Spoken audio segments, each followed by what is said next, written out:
Hi hall. இன்றைக்கி நம்ம chapati role தான் பார்க்க போகிறோம்.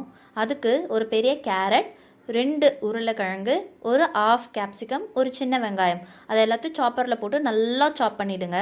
ஒரு கடாய் வச்சுட்டு அதில் கொஞ்சமாக எண்ணெய் விட்டு அது நல்லா காஞ்சதும் நம்ம சாப் பண்ணி வச்சுருக்கோம் இல்லையா ஃபைனாக எல்லா காயும், அதை போட்டுட்டு நல்லா வதக்கணும்.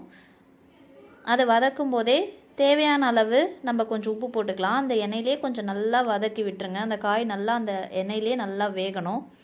வெந்ததும் நமக்கு தேவையான அளவு உப்பு கொஞ்சம் போட்டுடுங்க.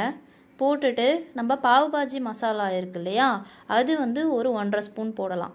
ஒரு பாவ் பாஜி மசாலா இல்லைன்னு வச்சுக்கோங்களேன், நம்ம கரம் மசாலா கூட போட்டுக்கலாம், அது ஆப்ஷனல் தான்.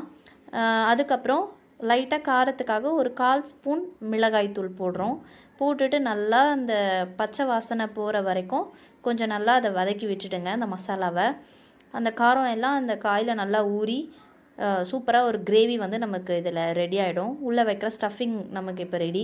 இப்போ நம்ம சப்பாத்தி ஆஸ் யூஷுவல் ப்ரொசீஜரில் சப்பாத்தி போட்டுட்டு அந்த சப்பாத்தி மேலே லைட்டாக நெய் ஸ்ப்ரெட் பண்ணி விட்டுட்டு நம்ம வதக்கி வச்சுருக்கோம் இல்லையா அந்த ஸ்டஃபிங்கு, அதை ஒரு ஸ்பூனில் எடுத்து அப்படியே ஒரு லேயராக அப்படியே தடவிடணும். இப்போ நான் தடவுறேன் இல்லையா, இந்த மாதிரி ஃபுல்லாக அப்படியே தடவிட்டே வந்துடுங்க. அதை நல்லா தடவிட்டு எல்லா இடத்துலையும் படுற மாதிரி நல்லா தடவணும். சாப்பிடும்போது நல்லா க்ரன்ச்சியாக இருக்கும். ஸோ ஃபுல்லாக தடவிட்டு நம்ம அப்படியே ரோல் பண்ணிட வேண்டியது தான். நம்ம விருப்பப்பட்டால் சீஸ் கூட இதில் திருவி போட்டுக்கலாம், அதுவும் நல்லாயிருக்கும். நாங்கள் சீஸ்லாம் போடலை, ஜஸ்ட் வெறும் காய் மட்டும் வச்சு ஸ்டஃப் பண்ணி ரோல் பண்ணிடுறோம்.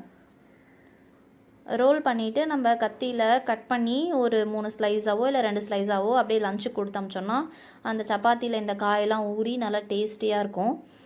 அப்படி இல்லைனாலும் நம்ம பெரியவங்க சாப்பிட்றோன்னா அப்படியே கூட சாப்பிட்டுக்கலாம். நல்ல ஒரு ஃபுல்லாக ஹெவியாக ஃபீல் ஆகிடும், ஒரு பசி எடுக்காது, காயும் சாப்பிட்ட மாதிரி இருக்கும், ப்ளஸ் சப்பாத்தியும் நமக்கு சாப்பிட்டுடுவோம். இது ஒரு சாஸ் கூட தொட்டு சாப்பிட்டோன்னா நல்லா டேஸ்டியாக இருக்கும். கண்டிப்பாக ட்ரை பண்ணி பாருங்கள், கண்டிப்பாக உங்களுக்கு பிடிக்கும்னு நம்புகிறேன்.